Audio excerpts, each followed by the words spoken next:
direkam ya? Iya.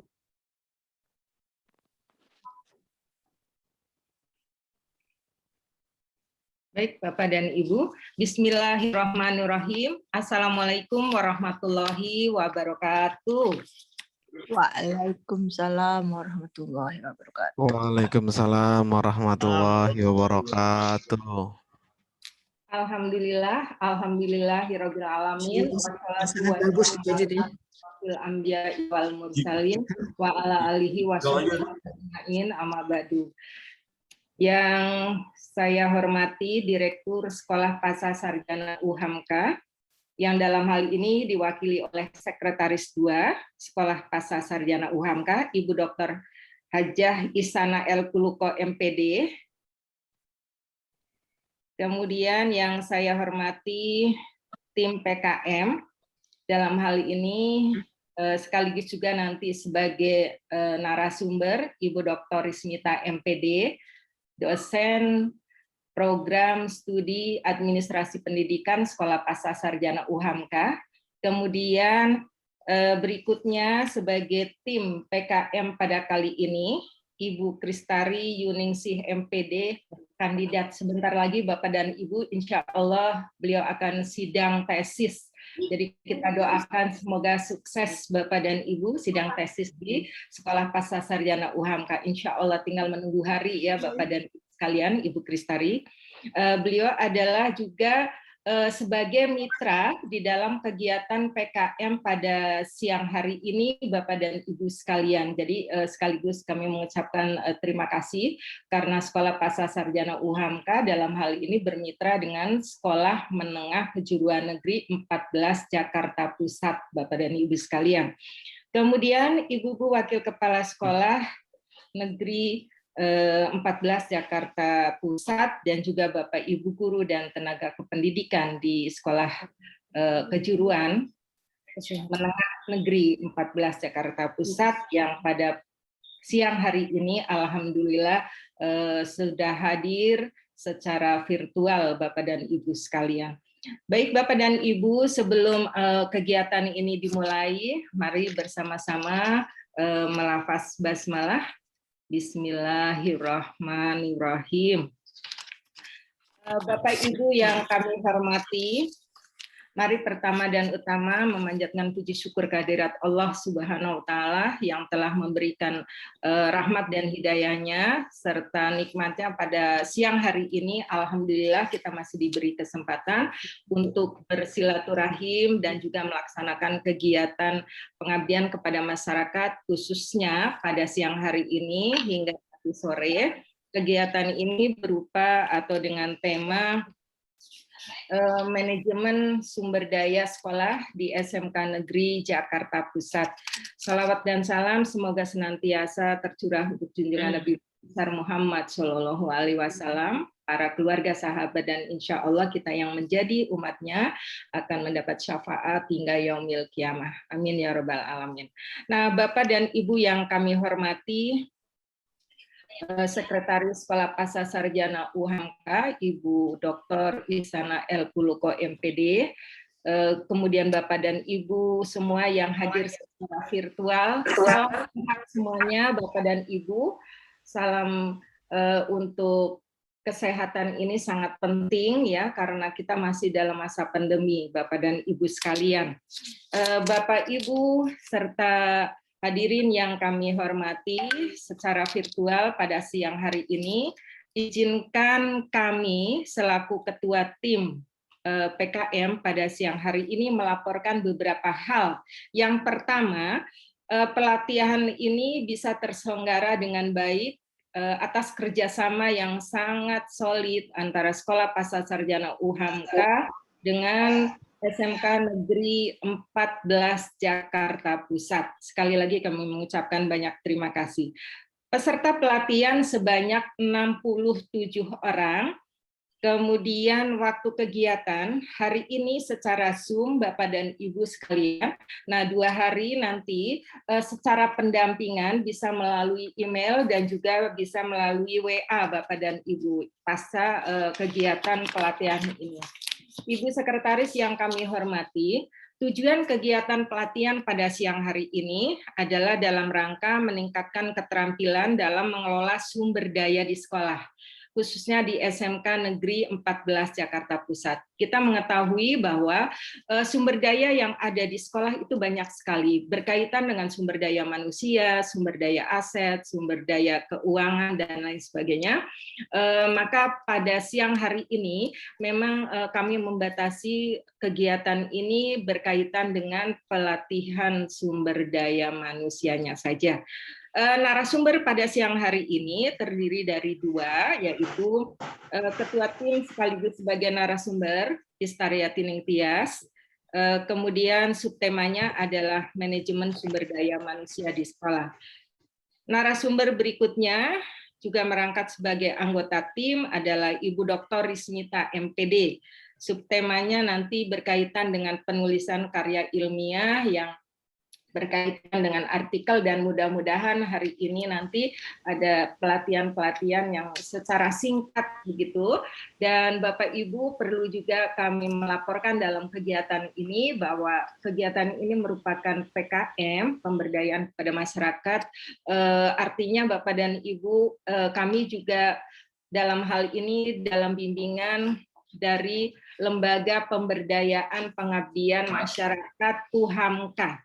Nah, LPPM UHAMKA Bapak dan Ibu pada tahun 2020 telah meraih sebagai perguruan tinggi swasta terbesar ketiga di DKI Jakarta yang perolehan kegiatan pengabdian kepada masyarakat yang diselenggarakan oleh dosen-dosen di UHAMKA kolaborasi dengan mahasiswa, yaitu sebagai peraih ketiga Bapak dan Ibu sekalian ya. Jadi pada kesempatan ini juga PKM ini diselenggarakan juga kami kolaborasi ya. Kolaborasi dua dosen Sekolah Pascasarjana UHAMKA dengan mahasiswa ya. Dalam hal ini Ibu Kristari Yuningsih MPD kandidat ya. Insya Allah sebentar lagi beliau akan sidang tesis Ibu Sekretaris dan Bapak Ibu sekalian. Nah, kami juga menghimbau Bapak Ibu yang belum selesai S2-nya, kami menghimbau mari bergabung dengan UHAMKA ya, Sekolah Pascasarjana UHAMKA saat ini masih menerima mahasiswa baru ya, sampai dengan nanti awal September. Perkuliahan semester gasal nanti akan diselenggarakan pada awal September Bapak dan Ibu 2021. Nah, Bapak dan Ibu serta Ibu Sekretaris SPS UHAMKA, tujuan daripada PKM tadi saya sudah sebutkan, lalu luaran dari PKM ini yang pertama adalah artikel ilmiah. Insya Allah nanti mudah-mudahan sampai dengan jurnal bisa publish begitu.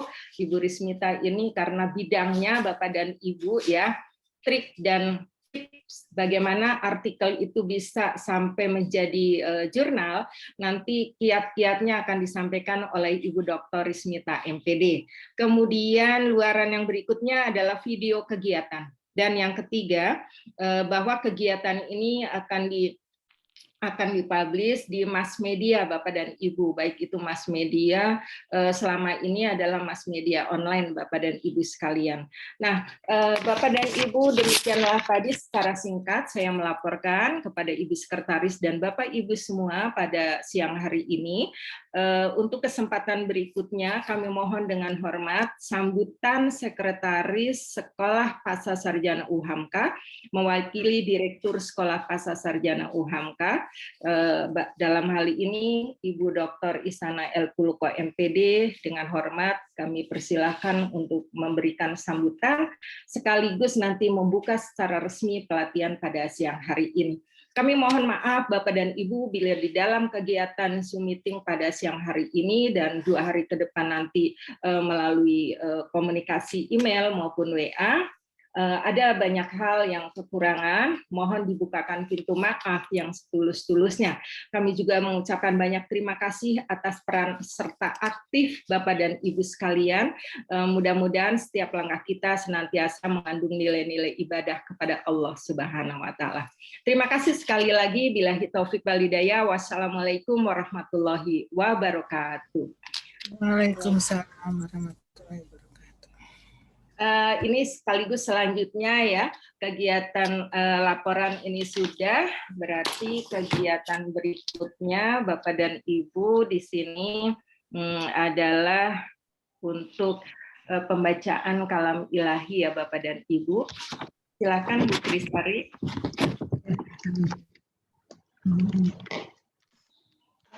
Udah dibuka deh.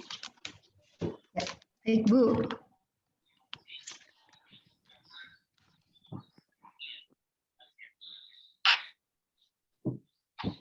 Assalamualaikum warahmatullahi wabarakatuh.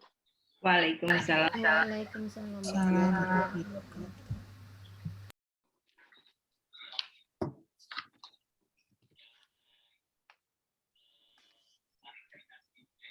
A'udzu billahi minasy syaithanir rajim.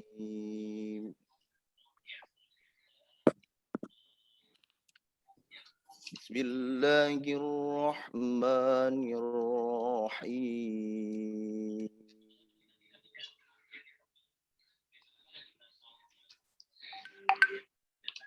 Ya ayyuhalladzina amanu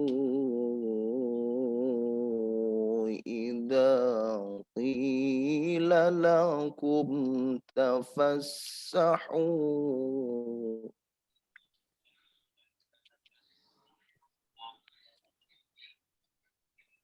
إذا قيل لكم تفسحوا في المجالس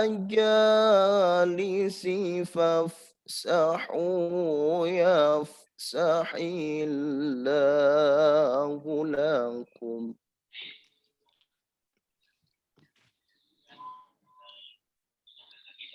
وإذا قيل انشزوا فانشزوا يرفع الله آمنوا منكم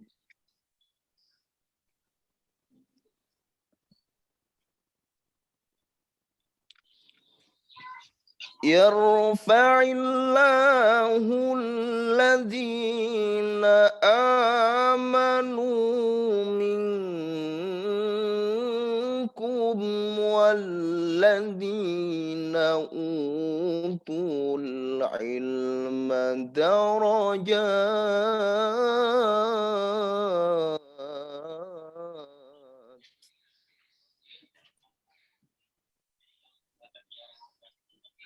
والله بما تعملون خبير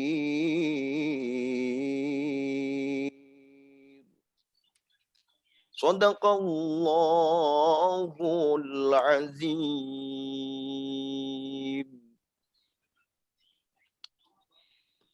Bapak Ibu sekalian, ayat yang baru saja kita baca ini adalah ayat tentang bagaimana agar kita benar-benar berniat untuk mendapatkan kemanfaatan yang baik dari kegiatan ini, maka siapapun yang benar-benar berniat untuk belajar memanfaatkan momentum kegiatan ini, insya Allah akan senantiasa diangkat derajatnya oleh Tuhan Allah Subhanahu wa Ta'ala. Selanjutnya, sejenak kita berdoa menurut keyakinan kita masing-masing, agar apa yang kita selenggarakan pada hari ini, meskipun dengan segala keterbatasan kita, senantiasa akan mendapatkan kemanfaatan yang kita harapkan bersama. A'udzubillahi minasyaitonirrajim. Bismillahirrahmanirrahim. Allahumma sholli ala sayyidina Muhammad wa ala ali sayyidina Muhammad. Alhamdulillahi rabbil alamin. Hamdan na'imin, hamdan syakirin. حمدا يعافي نعمه ويكافئ مزيده يا ربنا لك الحمد كما ينبغي لجلال وجهك الكريم وعظيم سلطانك رب اشرح لي صدري ويسر لي امري واحلل عقدة من لساني يفقهوا قولي آمين يا رب العالمين. Assalamualaikum warahmatullahi wabarakatuh. Waalaikumsalam warahmatullahi wabarakatuh. Terima kasih. Mudah-mudahan Bapak dan Ibu khusus untuk yang membaca baik secara langsung tadi maupun kepada kita semuanya yang hadir senantiasa mendapat rahmat dari Allah Subhanahu wa taala. Amin. Amin ya Allah ya Rabbal alamin. Nah, Bapak dan Ibu sekalian, berikutnya marilah kita sama-sama menyanyikan atau mendengarkan lagu kebangsaan Indonesia Raya. Untuk selanjutnya mohon kepada Pak Iwan atau Pak Budi, silakan.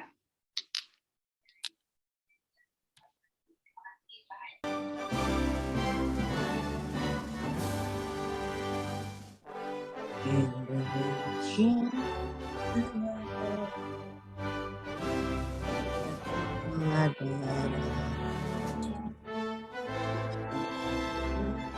aku berdiri. Jadi ke sana deh, mama yang belah sini. Awas, mama meeting ini, itunya chargerannya ke sana tuh, dia ke sana. Kamu yang ke sana, mama yang di sini. Sudah. Chargerannya di bawah sini, ke sana tuh.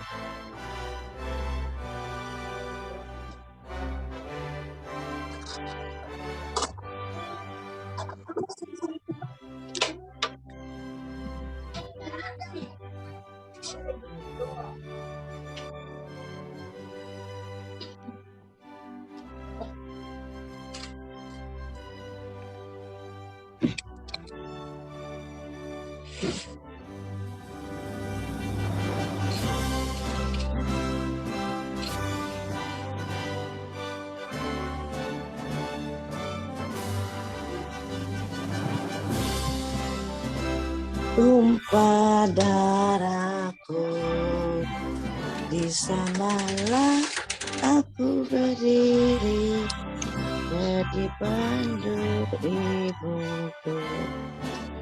Indonesia, bangsa dan tanah airku, marilah kita bersatu. Indonesia bersatu. Baik Bapak dan Ibu, kita meningkat ke acara berikutnya, yaitu sambutan Direktur Sekolah Pasarjana UHAMKA, yang dalam hal ini diwakili oleh Sekretaris Sekolah Pasarjana, Ibu Dr. Isana El Pulko MPD. Kami persilakan. Baik, terima kasih Bu Dr. Is. Assalamualaikum warahmatullahi wabarakatuh. Bismillahirrahmanirrahim. Innal hamdalillah nahmaduhu wa nasta'inuhu wa nasta'udzu billahi min syururi anfusina wa min sayyiati a'malina. May yahdihillahu fala mudhillalah wa may yudhlil fala hadiyalah. Asyhadu an la ilaha illallah wa asyhadu anna Muhammadan abduhu wa rasuluh. Allahumma sholli ala Muhammad wa ala ali Muhammad. Amma ba'du. Yang saya hormati Ibu Ketua Prodi AP SPS UHAMKA, yang saya cintai juga Ibu Dr. Wismita, mahasiswa tercantik di SPS UHAMKA, yaitu Ibu Kristari, kandidat. Ini terima kasih yang tak terhingga atas kerjasama yang baik ini dari kedua belah pihak. Tentunya PKM ini, pengabdian masyarakat ini sangat bermanfaat bagi dosen maupun bagi mahasiswa. Dan hal ini memang dilakukan bagi dosen-dosen yang wajib, yaitu pengabdian paling tidak 1 semester ada 1 pengabdian ke masyarakat pendidik dan tenaga kependidikan. Kemudian penelitian juga sama, ini masuk dalam kategori PKM. Untuk ini saya ucapkan sekali lagi terima kasih kepada Ibu Kristari yang berkenan untuk menerima ilmu-ilmu di mana setiap saat kita wajib untuk menambah pengetahuan kita. Mohon izin untuk penyampaian salam kepada Bapak Ibu sekalian. Di sini seharusnya memang direktur, Bapak Direktur, ada perwakilan saya sebagai Asdir 2 ya. Pertama, kira-kira yang harus dipahami oleh Bapak Ibu sekalian bahwa karya nyata dosen ini memang diperlukan, ya, menggiatkan dalam karya amaliyah nyata, dalam norma-norma positif dalam kecerdasan intelektual, emosional, spiritual melalui kegiatan pemberdayaan masyarakat di sekitar kita. Ya. Siapapun boleh. Bukan mahasiswa boleh mengajukan ke SPSU Hampa untuk pelatihan-pelatihan yang dibutuhkan oleh Bapak Ibu sekalian. Ini kalau di sini tentang peningkatan mutu ya keterampilan SDM yang ada di sekolah SMK 10 SMKN 10 ini memang kewajiban kami para dosen untuk memberikan langkah nyata pengetahuan pada masyarakat, terutama tenaga pendidik. Nah, di sini pengabdian masyarakat memang kenapa harus dilakukan oleh dosen-dosen. Memang ini ada poin-poin khusus baik dan ini memang free charge ya. Kita ada kewajiban ke situ baik penelitian dan pengabdian dalam proses perencanaan, pelaksanaan, evaluasi dan tindak lanjutnya bisa juga nanti dimonitor ya Bu Dr. Lis untuk sejauh mana pelaksanaan peningkatan SDM ini, keterampilan SDM. Dan di situ memang ada poin-poin yang wajib kita semua paham bahwa ini diperlukan sekali oleh kelembagaan pendidikan, di mana untuk tidak lanjut paling tidak memberikan penguatan unggulan melalui produk-produk yang dibuat oleh dosen yang didiseminasi kepada sekolah tersebut. Dan hal seperti ini dalam pengabdian masyarakat di UHAMKA memang melalui kerjasama yang baik, terutama dengan mahasiswa SPS. Karena ini di tujuannya lembaga pengabdian masyarakat UHAMKA ini memang dalam pengabdian masyarakat itu harus ada unsur-unsur yang efektif, efisien, termasuk memberikan pengetahuan kecerdasan kepada good governance, tata kelola misalnya di sekolah-sekolah. Nah, mengembangkan keilmuan ini sesuai dengan kemutakhiran karya inovatif yang bermanfaat bagi masyarakat secara arif. Secara arif maksudnya ini harus bertanggung jawab dengan ilmu yang diberikan oleh pengabdian masyarakat itu sendiri, yaitu Dr. Iis dan Dr. Isusmita. Di sini mungkin nanti ada follow up yang harus ditindaklanjuti dari ilmu yang diberikan, terus sejauh mana ini mungkin Ibu Kristari juga senantiasa memberikan evaluasi kepada guru-guru yang dipimpinnya.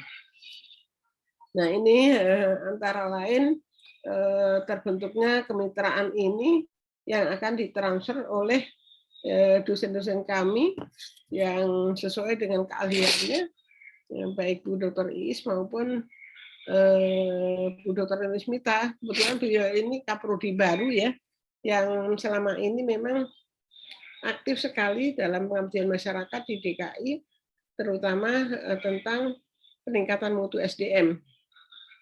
Itu barangkali yang juga saya ucapkan terima kasih kepada sekali lagi kepada Ibu Dr. Iis dan Dr. Isusmita yang telah berkenan memberikan kontribusi keilmuannya kepada masyarakat pendidik maupun tenaga kependidikan, dan ini semoga diterima dengan baik dan diimplementasikan tentunya. Ini saja barangkali sambutan kami yang semoga acaranya lancar.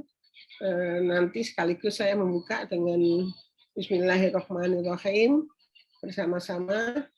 Untuk itu silahkan lanjut saja kepada Dr. Iis dan Dr. Isusmita. Dari saya, billahi taufiq wal hidayah. Wassalamualaikum warahmatullahi wabarakatuh. Waalaikumsalam warahmatullahi wabarakatuh. Terima kasih kepada Ibu Dr. Isana El Puluko, MPD, Sekretaris Sekolah Pasca Sarjana UHAMKA pada siang hari ini yang telah memberikan sambutan dan juga membuka secara resmi kegiatan PKM pada siang hari.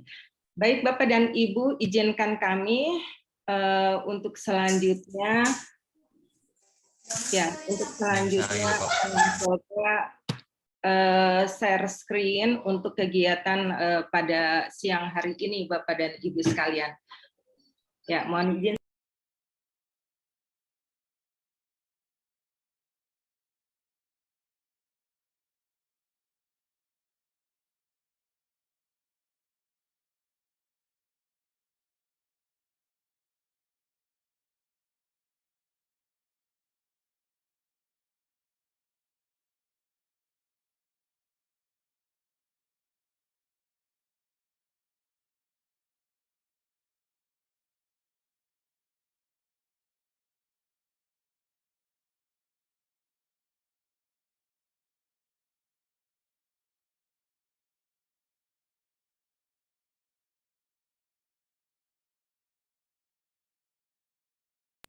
Bapak Ibu sudah terlihat?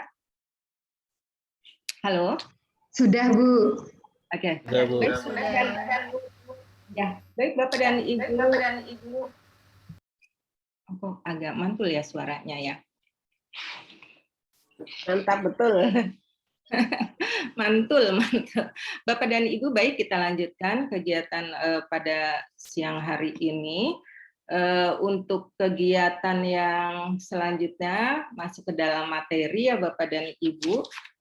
Dan materi pada siang hari ini yang pertama tadi adalah berkaitan dengan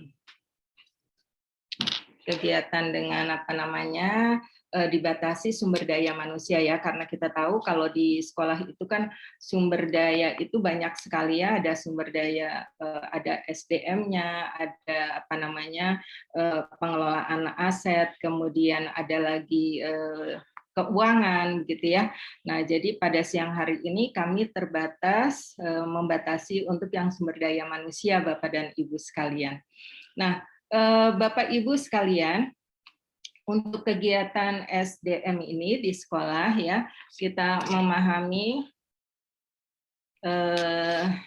di sekolah ini banyak sekali berkaitan dengan mengelola SDM, baik yang SDM yang sebagai guru maupun tenaga pendidikannya ya, TU, kemudian ya, karena kalau di SMK itu kan terstruktur ya, ada TU-nya ya. Nah, ini sebagai pesan-pesan moral saja bahwa selama pandemi jangan lupa Bapak dan Ibu kita senantiasa menjaga kebersihan ya Bapak Ibu sekalian. Nah, di dalam apa namanya di dalam mengelola sumber daya manusia Menang, tentunya di sini peran dari kepala sekolah ya. Peran dari kepala sekolah ini sangat menentukan ya, tentunya bersama-sama dengan tim yang ada di sekolah ya, di mana di sini manajemen sumber daya adalah bagaimana cara mengelola sumber daya yang ada, karena nanti berkaitan dengan pengembangan karier dari Bapak dan Ibu sekalian ya, pengembangan dari karier dari Bapak Ibu sekalian. Jadi tentunya di sini merupakan aset yang sangat penting ya Bapak dan Ibu ya, terkait sumber daya manusia Bapak dan Ibu sekalian. Nah, kemudian Bapak dan Ibu, dua aspek yang apa namanya sangat penting di sini, hard human resources management maupun soft human resources manajemennya ya, dua-duanya sangat penting Bapak dan Ibu. Nah, kalau di sekolah tentunya Bapak dan Ibu banyak sekali yang harus diikuti ya, bagaimana sebenarnya rekrutmen, seleksi dan lain sebagainya kalau di dalam SDM secara keseluruhan. Tetapi kita mengetahui bahwa di sekolah itu kan kebijakannya itu kebijakan operasional ya Bapak dan Ibu sekalian. Jadi kepala sekolah itu tidak memiliki kapasitas untuk merekrut gitu ya. Tapi kalau secara keseluruhan Bapak dan Ibu ya itu adanya kalau untuk merekrut adanya di mana Bapak dan Ibu. Kalau di DKI Jakarta tentunya adalah kapasitas gubernur ya. Gubernur yang memiliki kapasitas. Bahwa gubernur kemudian akhirnya mendelegasikan sebagian kewenangannya itu kepada, dalam hal ini karena kaitannya dengan SDM pastinya ke kepala Badan Kepegawaian Daerah ya, kepala BKD gitu ya. ya. Jadi sebagian kewenangan gubernur untuk merekrut itu bisa didelegasikan dalam hal ini kepada kepala BKD. Nah, sekolah tentunya di sini karena kebijakan operasional ya hanya bagaimana mengelola sumber daya yang ada di sekolah tersebut. Artinya begini Bapak dan Ibu, bagaimana Bapak dan Ibu, khususnya kepala sekolah dan wakil kepala sekolah ini supaya mengembangkan karier sumber daya manusia yang ada di sekolah Bapak dan Ibu. Kapan misalnya untuk diusulkan kenaikan pangkatnya, diusulkan untuk kenaikan gaji berkalanya. Kalau gaji berkala kan otomatis Bu Is. Ya kadang-kadang memang itu otomatis, tapi kadang-kadang ada khilafnya juga gitu ya Bu di kepegawaiannya gitu ya. Nah, oleh karena itu maka perlu adanya usulan-usulan mengingatkan gitu ya Bapak Ibu. Nah, rekrutmen yang secara keseluruhan memang Bapak dan Ibu prosesnya seperti ini ya. Prosesnya seperti ini Bapak dan Ibu ya. Jadi proses bagaimana dari masyarakat kemudian melakukan lamaran begitu ya. Nah, itu secara umum Bapak dan Ibu itu dalam koordinasinya kepala BKD Bapak dan Ibu sekalian ya, karena sekolah adalah kebijakan operasional menerima. Jadi mengelola apa yang sudah ada gitu ya. Kan tidak boleh ya misalnya merekrut tenaga honor gitu kan, nggak boleh Bapak dan Ibu sekalian ya. Nggak boleh. Karena apa? Karena kapasitasnya itu adalah kapasitas gubernur, dalam hal ini kepala BKD. Ya, nah seleksi efektif siapa yang menyeleksi dan lain sebagainya, Bapak dan Ibu. Tapi secara umum Bapak dan Ibu memang perlu tahu ya proses-proses itu ya. Jangan sampai nanti kenapa ya kok nggak bisa yang ngelamar jadi tenaga honor di sekolah gitu ya. Pastinya Bu Kristari juga nggak punya kewenangan ya Bu Kristari ya, nggak boleh gitu. Nanti mau diinikan dari mana? Nanti ketika sudah 2 tahun begitu kok nggak bisa ikut CPNS gitu kan, dan lain sebagainya. Jadi mengelola yang sudah ada Bapak dan Ibu ya, pengembangan dan retensi di sini ya Bapak dan Ibu. Nih karena waktunya katanya nih terbatas ya Bapak dan Ibu ya. Bapak Ibu tadi ada acara kemana lagi Bu Kristari ya, Masya Allah. Nah pengembangan individu yang efektif. Nah ini Bapak dan Ibu, pengembangan individu dalam artian Bapak dan Ibu ya. Kalau Bapak Ibu masih ingat, mungkin kalau guru-guru yang senior sih masih ingat Bapak dan Ibu ya, di Kementerian Dalam Negeri waktu itu ada peraturan Bapak dan Ibu. Jadi seorang pegawai maupun guru ya itu harus mendapat pelatihan dalam 1 tahun itu 150 jam efektif. Ya, artinya 1 jam dihitungnya 60 menit Bapak dan Ibu, itu tertuang di dalam peraturan Menteri Dalam Negeri Bapak dan Ibu. Artinya kegiatan pelatihan, diklat, kursus-kursus itu memang sangat dibutuhkan baik oleh guru maupun oleh pegawai gitu ya, terutama yang sudah statusnya PNS begitu ya Bapak dan Ibu, karena ini sekolah negeri maka statusnya PNS. Kalau yang CPNS ya masih bersabar lagi ya Bapak dan Ibu sekalian. Tetapi kalau yang sudah PNS itu wajib. Nah, dari mana itu pelatihannya Bapak dan Ibu di dalam pengembangan individu ini? Bapak Ibu bisa mendapatkan pelatihan ini mungkin diundang oleh dinas, diundang oleh Persatuan Guru ya, PGRI, mungkin LPPM, mungkin kegiatan-kegiatan pelatihan ini bisa juga Bapak Ibu mengikuti secara individu gitu ya. Kalau guru-guru PNS yang sudah mendapat sertifikasi guru begitu ya, bisa mengikuti kegiatan untuk meningkatkan kapasitasnya itu bisa dengan uang sertifikasi guru itu ya, bisa biaya sendiri Bapak dan Ibu ya. Jadi seperti itu. Kemudian budaya, nilai dan struktur organisasi. Nah, ini harus dipahami betul, harus diinikan betul di sekolah Bapak dan Ibu ya, seperti apa ya. Jadi kalau saat ini kan Bapak dan Ibu kita kolaborasi ya, guru yang senior dengan guru yang junior begitu ya. Junior dalam hal apa ya Bu? Junior dalam ya bisa jadi junior dalam usia juga bisa ya. Karena kalau guru-guru yang junior itu kan lahir di era digitalisasi begitu ya, mungkin IT-nya juga sudah canggih-canggih begitu ya, ya sudah kolaborasi dengan guru-guru yang senior yang mungkin seusia saya kali ya. Nah, itu harus banyak belajar di bidang IT ya, gitu ya Bapak Ibu sekalian. Nah, kemudian Bapak dan Ibu sekalian, Berikutnya, mengapa budaya organisasi penting ya? Karena di sini ya ada kontrol sosial ya, ada perkat organisasi, ada. Jadi kalau kegiatan-kegiatan yang di lingkungan sekolah kan tidak semata-mata bahwa kegiatan itu yang terstruktur saja ya, garis komando misalnya dari kepala sekolah kepada guru-guru, dari kepala sekolah kepada kepada tenaga kependidikan gitu ya, tetapi harus kolaborasi Bapak dan Ibu, karena di sini ada kontrol sosial baik dari internal maupun eksternal ya. Dari internal boleh jadi dari Bapak Ibu guru gitu ya, banyak masukan kepada kepala sekolah, kepada wakil kepala sekolah. Kalau dari luar, kontrol dari luar Bapak dan Ibu bisa dari LSM ya. LSM itu juga ada 2 kategori Bapak dan Ibu. LSM yang advokasi dan LSM yang provokasi. Nah, begitu Bapak dan Ibu. Kalau kita dapat LSM yang advokasi itu enak, tetapi kalau yang provokasi, wah capek kepala sekolahnya ya. Wakil kepala sekolah bidang humas juga capek banget ini Bu Kristari ini ya. Kalau kontrol sosialnya dari luar ya, belum lagi wartawan ya gitu. Wah, ada apa nih di SMK Negeri 14 Jakarta Pusat ya, katanya ada penghapusan barang-barang itu di halaman gitu ya. Kapan akan dihapus gitu ya. Nah, itu Bapak dan Ibu sekalian gitu ya. Kenapa tidak cepat-cepat dihapus gitu? Itu bisa difoto gitu ya. Nah, ini kan kontrol sosial Bapak dan Ibu sekalian ya. Kemudian berikutnya lagi, nah ini SDM di sekolah ya Bapak dan Ibu, bagaimana suasana. Ini sepertinya Bu siapa ini ya, Bu Kristari ya?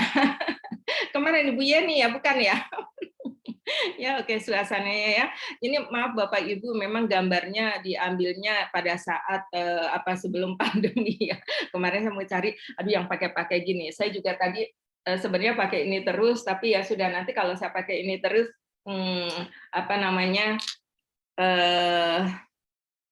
kurang familiar ya Bapak dan Ibu ya. Kebetulan satu ruangan juga sendiri, nggak apa-apa juga.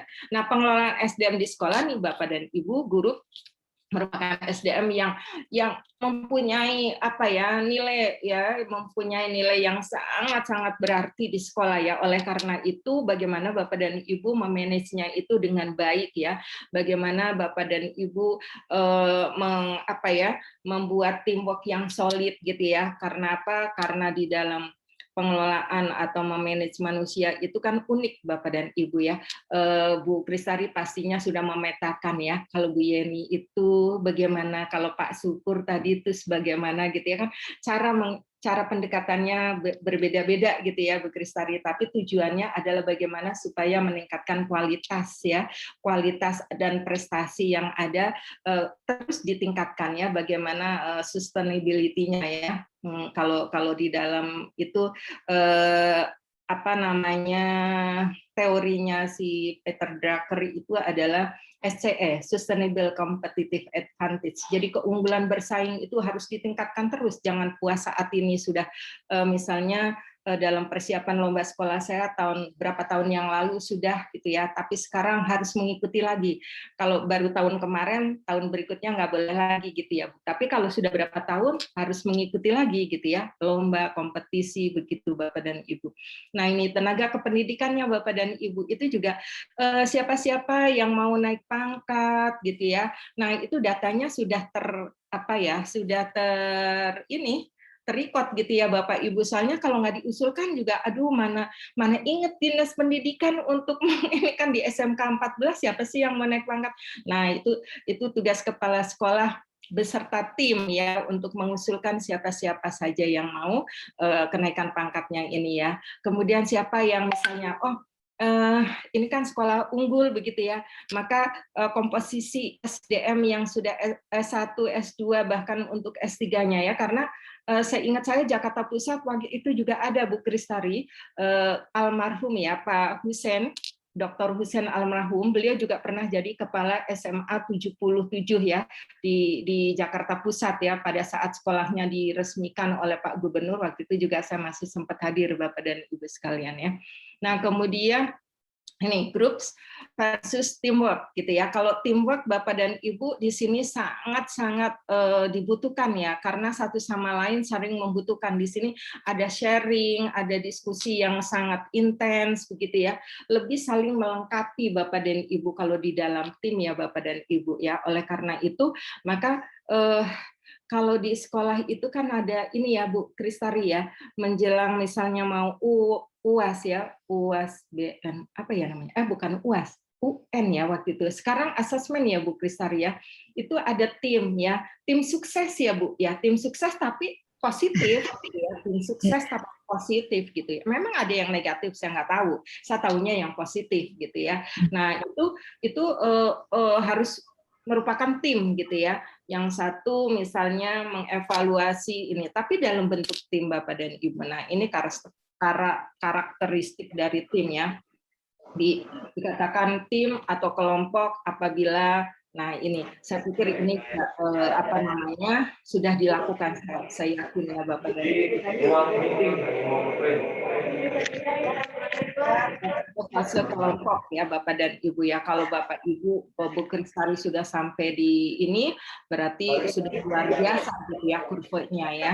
Untuk mencapai ke situ juga harus timnya solid Bapak dan Ibu. Nah, tim yang solid itu dikatakan efektif ketika mampu menyelesaikan tugasnya dan tepat waktu ya, tepat waktu, tepat sasaran Bapak dan Ibu ya. Hubungannya tetap terjaga untuk jangka waktunya relatif lama Bapak dan Ibu. Pak Yasir, dijut.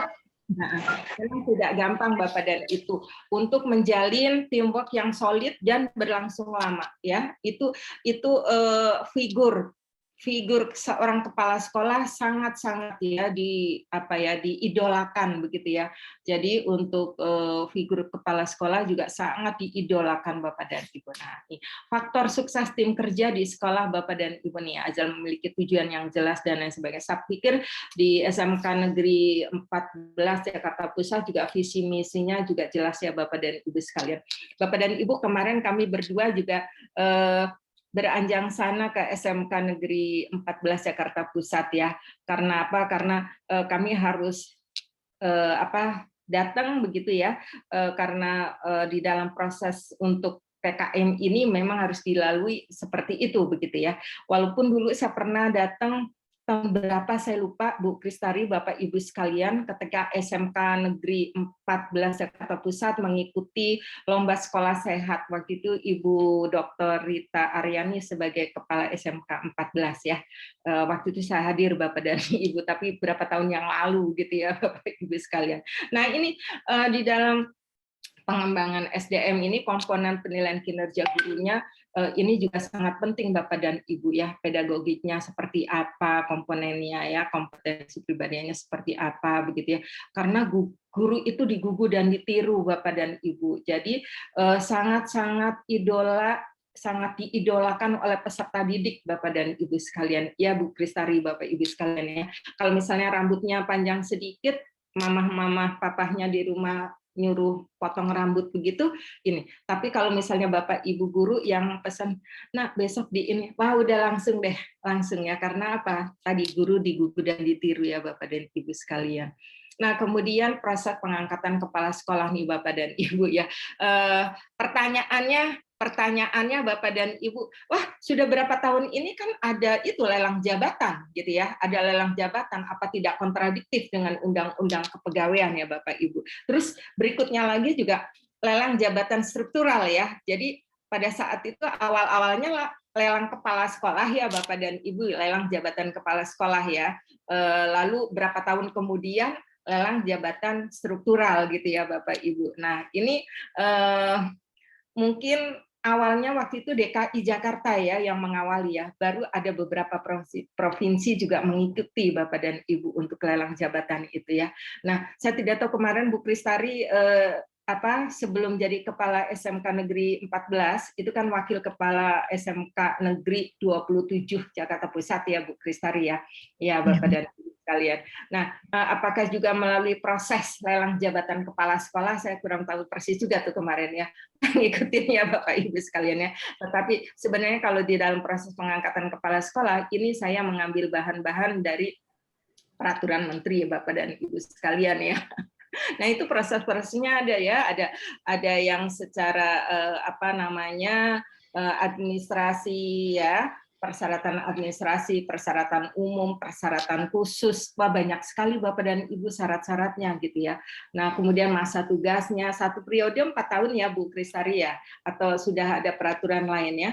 Nah, itu Bapak dan Ibu sekalian. Jadi guru yang melaksanakan tugas tambahan sebagai kepala sekolah gitu ya, 2 kali masa tugas berturut-turut bisa diangkat begitu ya Bapak dan Ibu, berarti 8 tahun. Nah, ini masa tugasnya seperti ini ya Bapak dan Ibu. Jadi mudah-mudahan nanti Bu Kristari sudah mendapatkan sidang tesisnya nanti lulus di Sekolah Pascasarjana UHAMKA, kemudian prestasinya diinikan lagi, mengikuti jejak teman-teman yang lain, ke struktural mungkin ya, ke struktural, ke dinas ataupun ke sudin, kan banyak sekali seperti itu gitu ya Bapak Ibu sekalian ya. Kemudian nanti wakil-wakil kepala sekolahnya kemudian karirnya meningkat ya. Jadi kalau kepala sekolah yang baik Bu Kristari dan Bapak Ibu sekalian, memang bagaimana mempersiapkan kader ya, mempersiapkan kader yang ada di sekolah begitu ya. Begitu Bu Kristari nanti S2-nya selesai, wah udah diincar sama dinas nih. Di mana nih Jakarta Pusat? Oh, itu kepala SMK Negeri 14 Jakarta Pusat nih. Wah, ditarik di kejabatan struktural, naik deh wakil kepala sekolahnya gitu ya. Amin. Amin. Amin. Kok nggak ada yang amin, Bu? Ya, Bu, baik. Amin, Bu. Mudah-mudahan amin. Amin. Kesempatan berikutnya kepala sekolah bisa naik karirnya gitu ya Bapak dan Ibu ya. Nah, penilaian kinerja kepala sekolah di sini juga ada beberapa yang terlihat oleh Bapak Ibu ya, memang ini saya mengambil dari peraturan menteri gitu ya. Di sana sudah ada panduannya gitu ya, bagaimana Bapak dan Ibu ketika di sekolahnya nanti juga berprestasi secara keseluruhan, pastinya itu menjadi track record tersendiri gitu ya. Biasanya masukan-masukan dari Sudin juga sudah ada nih peta-peta yang siapa yang mau diinikan lagi dipromosikan ke struktural gitu ya. Nah, gini Bapak dan Ibu, kepala sekolah dapat dimutasikan setelah melaksanakan masa tugas dalam satu sekolah sekurang-kurangnya 2 tahun. Tapi apakah ada gitu kepala sekolah yang belum 2 tahun duduk kemudian mutasi? Bisa jadi gitu ya Bapak dan Ibu. Nah, sebenarnya sih dengan diberlakukannya Bapak dan Ibu peraturan yang tentang periodisasi kepala sekolah itu sebenarnya dari sisi positif kalau berpikir positif gitu bagus Bapak dan Ibu. Kalau sebelum-sebelumnya kan ada misalnya ya tiba-tiba kepala sekolah begitu ya dimutasi gitu ya, padahal belum masa 1 periode pun gitu ya, belum 4 tahun gitu. Kenapa ya? Kenapa? Nah, itu biasanya rame, LSM rame, wartawan rame gitu ya, teman-teman juga bisik-bisik, kenapa ya? Kenapa kok nggak jadi kepala sekolah lagi gitu ya Bapak Ibu sekalian. Tapi dengan diberlakukannya periodisasi 4 tahun begitu Bapak dan Ibu, oh ya sudah, memang sudah 4 tahun gitu kembali. Nanti bisa diangkat lagi gitu ya Bapak Ibu. Nah, di sini ada ya sebagai kepala sekolah nih misalnya ya, karena apa? Karena permohonan sendiri ya. Setelah jadi kepala sekolah ada permohonan sendiri dengan alasan apa Bapak Ibu?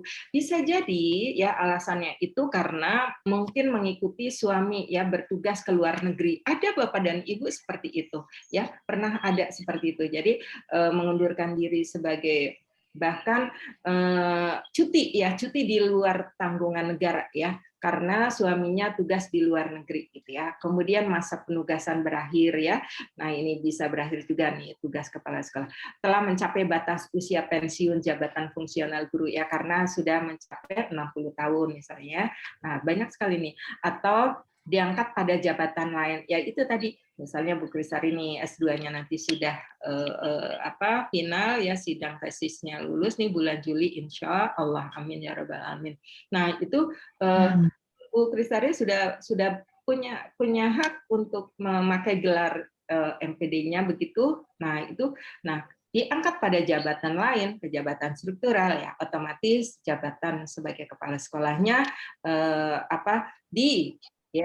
diberikan kepada yang lain dalam arti mengikuti proses-proses ya yang ada ya, karena untuk duduk di sini juga membuat proposal ya Bu Tari ya, Sudin-sudin nanti menilai, kemudian paparan, presentasi ya kan, kemudian wawancara gitu ya, dan juga mengikuti kalau dulu ada diklat calon kepala sekolah begitu ya, proses-proses ini. Tetapi dalam pengembangan karier memang Bapak dan Ibu ada dua metode ya, yang satu pengkaderan, yang satu pemantapan. Kalau pengkaderan Bapak dan Ibu harus mengikuti tadi proses-proses itu semua terpenuhi begitu ya, baru dipromosikan gitu ya, lulusnya, wawancaranya semuanya lulus begitu ya, baru dipromosikan gitu ya. Tetapi kalau yang pemantapan ya, sebagian besar persyaratannya sudah terpenuhi ya, tinggal sedikit lagi misalnya apa ya, untuk duduk jadi kepala sekolah itu minimal kualifikasi pendidikannya itu S2 begitu ya. Tapi sekarang ini Bu Kristari memang sedang menunggu. Nah, menunggu untuk S2-nya gitu, ininya lulusnya ya. Ya sudah duduk dulu gitu ya. Karena persyaratan yang lain sudah terpenuhi ya. Sudah pernah jadi wakil kepala sekolah, kemudian pengalamannya sudah banyak. Duduk dulu baru yang kualifikasi pendidikan S2-nya ini sambil berjalan. Karena Bu Kristari waktu jadi wakil kepala sekolah itu juga sudah sedang dalam menempuh kuliah S2 ya Bu Kristari ya. Oke. Nah, kemudian tugas kurang-kurangnya 6 bulan. Nah, ini salah satu kriteria ya Bapak dan Ibu. Kriteria bagaimana pemberhentian tugas guru sebagai kepala sekolah antara lain begitu ya Bapak Ibu. Nah, mutasi pemberian tugas guru sebagai kepala sekolah ini juga Bapak dan Ibu, ini juga tertuang ya, ditetapkan oleh pemerintah ya. Jadi ada peraturannya oleh pemerintah dalam hal ini siapa? Kementerian Pendidikan dan Kebudayaan. Kalau sekarang Kementerian Pendidikan, Kebudayaan dan Riset gitu ya. Nah, bisa dituangkan di dalam peraturan menteri begitu ya, atau peraturan Dirjen yang berkaitan dengan promosi maupun kenaikan pangkat maupun pengembangan kariernya Bapak dan Ibu sekalian. Nah, kompetensi guru atau pegawai masa depan katanya seperti ini Bapak dan Ibu. Jadi bagaimana kompetensinya ya Bapak dan Ibu ya.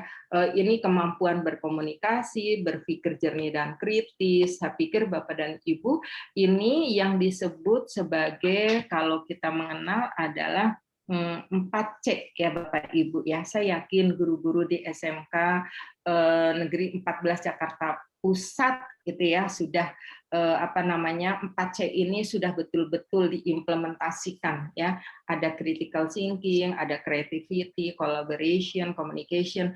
Jadi kalau tadi dituangkan di sini, maka di sini tentunya bagaimana kemampuan seseorang baik itu guru maupun tenaga kependidikannya berkomunikasi yang efektif gitu ya, efektif dalam artian bisa dimengerti, bisa dipahami, bisa saling menghargai begitu ya, jangan sampai miskomunikasi begitu ya. Nah, ini kemampuan berpikir kritis dan jernih begitu ya Bapak dan Ibu. Kalau berdoa kan mohon supaya berpikir secara jernih begitu ya. Kemudian apalagi banyaklah doa-doa yang Bapak Ibu senantiasa panjatkan setiap hari kepada Allah Subhanahu wa taala ya, untuk dimudahkan, dilancarkan di dalam melaksanakan tugas-tugas ya Bapak dan Ibu ya. Tadi juga Pak Syukur doanya bagus sekali ya Pak Ustadz ya tadi ya, bagus sekali. Niatkan kita bahwa siang hari ini ya, mudah-mudahan kalau Bapak Ibu gelasnya sudah penuh gitu ya, mudah-mudahan tetap niatnya ini kita saling sharing Bapak dan Ibu. Jadi saya juga tidak menggurui Bapak dan Ibu, tetapi hanya sharing ya Bapak Ibu sekalian. Nah, kemudian Bapak Ibu berikutnya kita lihat di sini. Nah, Bapak dan Ibu saat ini SMK Negeri 14 kan katanya sedang Bu persiapan lomba sekolah sehat ya Bu Kristari ya. Di Wiata.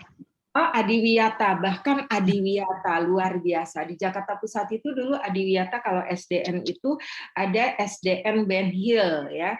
Sekolah Dasar Negeri Ben Hill 12 kalau tidak salah. Itu dipersiapkan dari awal Bapak dan Ibu, dari bangunannya itu memang dipersiapkan untuk sekolah Adiwiyata. Jadi budaya di sana betul-betul sudah ini ya, minum dalam bentuk apa ya? Inian botol saja sudah tidak boleh. Di tempat Bu Kristari masih boleh membawa apa minuman botol masih boleh. Kalau untuk nanti sekolah Adiwiyata kelihatannya harus membawa tumbler, minumnya ngambil di galon itu ya. Seperti galon itu. Iya ya, seperti itu ya Bapak Ibu.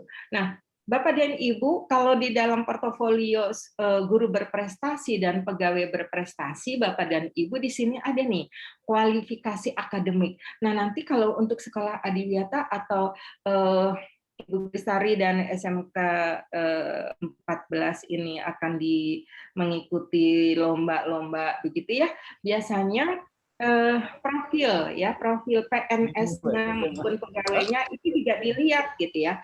Coba lihat misalnya kualifikasi akademik gurunya ya ataupun tenaga kependidikannya. Nah, deskripsinya di sini gini Bu.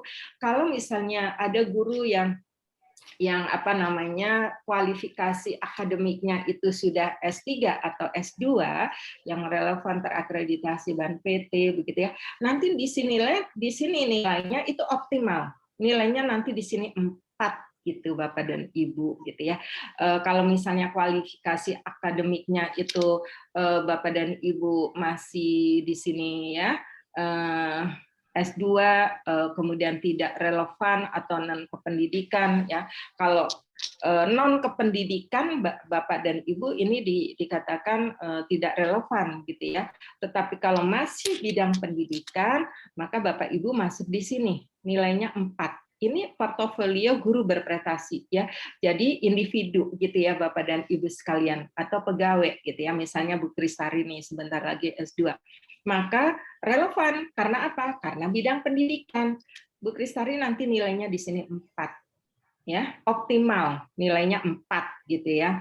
Kemudian pendidikan dan pelatihan diklat-diklat yang diikuti ya, lebih dari 4 mengikuti diklatnya itu misalnya dalam 1 tahun gitu ya. Tentu diklat-diklat yang ada JP-nya ya, jam pelajarannya kan tertuang begitu ya Bapak Ibu. Nah, di sini nilainya 4 gitu. Nilainya 4. Optimal ya Bapak Ibu sekalian ya. Kemudian ada lagi pengalaman mengajar, pengalaman bekerja ya. Bu Yeni kemarin misalnya pengalaman mengajarnya walaupun tidak secara berturut-turut di SMK Negeri 14 begitu ya. Pengalaman mengajarnya misalnya lebih dari 15 tahun. Maka di sini Bapak dan Ibu nilainya 4. Bapak dan Ibu luar biasa nih. Jadi optimal. Wah, udah pasti Adiwiyatanya menang atau ikut lomba-lomba apa saja menang karena guru-gurunya sudah seperti ini. Lalu perencanaan dan pelaksanaan pembelajaran pekerjaan gitu ya. Lebih dari 4 RPP yang dipersiapkan dan diimplementasikan gitu ya Bapak Ibu sekalian gitu ya. Bapak Ibu di sini optimal 4 gitu ya. Kemudian penilaian kinerja ya, terdapat penilaian dari kepala sekolah dan pengawas lebih dari 1 tahun gitu ya. Misalnya terdapat penilaian dari ini misalnya tadi kan nih guru ya Bapak Ibu ya. Jadi misalnya tadi siapa Pak Bu tadi ada yang namanya Bu siapa ya tadi Bu Rita, Bu Sri gitu ya misalnya gitu ya. Nah, di sini terdapat penilaian dari kepala sekolah dan pengawas lebih dari 1 tahun gitu ya. Nah, di sini nilainya 4 gitu ya. Kemudian prestasi akademik, lomba dan karya akademik. Nah, ini Bapak dan Ibu, nanti Ibu Rismita yang akan berkaitan dengan karya ilmiah yang dipublikasikan ya. Bagaimana trik dan tipsnya gitu ya. Nanti Ibu Rismita akan memberikan materi gitu ya. Nah, di sini misalnya Bapak dan Ibu prestasi akademiknya, lomba karya akademik berupa apa begitu ya, bisa berupa jurnal ya barangkali gitu ya, nanti Bu Rismita akan menyampaikan. Kalau Ibu prestasinya dalam 2 tahun misalnya ada 4 gitu ya, Bapak Ibu mendapat di sini 4 juga nih nilainya. Wah, optimal banget ya Bapak dan Ibu sekalian. Nah, kemudian sertifikat keahlian ya Bapak dan Ibu. Bagi guru-guru yang sudah memiliki sertifikat keahlian ya, Sergus ya Bapak dan Ibu, misalnya Bapak dan Ibu sekarang memiliki sertifikat keahlian, sertifikasi guru begitu ya Bapak dan Ibu, kemudian Bapak dan Ibu sekarang masih S1 begitu ya, kalau mau bergabung ya di Sekolah Pasca Sarjana UHAMKA, maka Bapak dan Ibu akan mendapatkan beasiswa nih Bapak dan Ibu, mendapatkan beasiswa ya, beasiswa guru bersertifikasi gitu ya. Ini berlaku di seluruh Indonesia Bapak dan Ibu ya. Jadi silakan Bapak dan Ibu bergabung gitu ya di Sekolah Pasca Sarjana UHAMKA karena saat ini masih pendaftaran ya online Bapak dan Ibu ya, dan nanti setelah mendaftar online Bapak dan Ibu langsung mendaftar ulang gitu ya. Nah, kalau Bapak dan Ibu sudah memiliki sertifikasi keahlian ya, dan juga sertifikat-sertifikat yang lain, misalnya mengikuti mengikuti kemarin itu kan ada kegiatan guru cerdas atau apa ya Bu Kristari ya. Nah itu ya ada sertifikatnya nih ya. Maka Bapak dan Ibu, kalau Bapak Ibu memiliki sertifikat tingkat nasional begitu ya, nilainya optimal 4 Bapak dan Ibu ya. Kemudian ada pembimbingan teman sejawat gitu ya. Nah, pembimbingan teman sejawat tuh begini Bapak dan Ibu. Apabila Ibu sebagai guru yang lebih senior, kemudian ada guru yang baru gitu ya, guru pemula. Ada nggak guru pemula Bapak Ibu sekalian, Bu Kristari? Tidak ada ya? Tidak ada guru pemula. Ada Bu. Ya. Ada. Ya, baik. Apabila ibu guru atau bapak guru senior ya menjadi pembimbing atau melakukan pembimbingan teman sejawat, Bapak dan Ibu lebih dari 4 orang begitu atau lebih dari 4 kali, Bapak dan Ibu di sini mendapat nilai 4. Wah, enak banget ya Bapak dan Ibu ya, portofolio guru berprestasinya nih ya, hebat. Kemudian pembimbingan siswa ya. Misalnya ada PKL ya atau apa ya Bapak Ibu sekalian ya. Sekarang ininya bagaimana ya Bapak Ibu pembimbingannya ya Bu Kristari ya, karena di masa pandemi ya, kalau misalnya praktek langsung di ini ya, kalau sebelum pandemi kan bisa diajak langsung ke lokasi ya. Nah sekarang online memang ada keterbatasan ya, tidak bisa optimal begitu ya Bapak Ibu sekalian. Nah ini kalau Bapak Ibu melakukan pembimbingan terhadap siswa ya, lebih dari 4 kali ya Bapak Ibu di sini nilainya optimal 4 Bapak dan Ibu sekalian. Kemudian berikutnya karya pengembangan profesi ya, karya ilmiah nih. Nanti juga ini berkaitan dengan Bu Rismita nanti ya. Nah, lebih dari 4 karya tulis yang kemudian dipublikasikan jadi jurnal ya Bapak Ibu. Nah, kalau di UHAMKA sendiri Bapak dan Ibu memang untuk Jurnal Kepemimpinan Pendidikan yang ada di Prodi Administrasi Pendidikan Sekolah Pasca Sarjana UHAMKA, Bapak dan Ibu, itu juga sudah beberapa kali, ini sudah 3 volume yang terbit Bapak dan Ibu.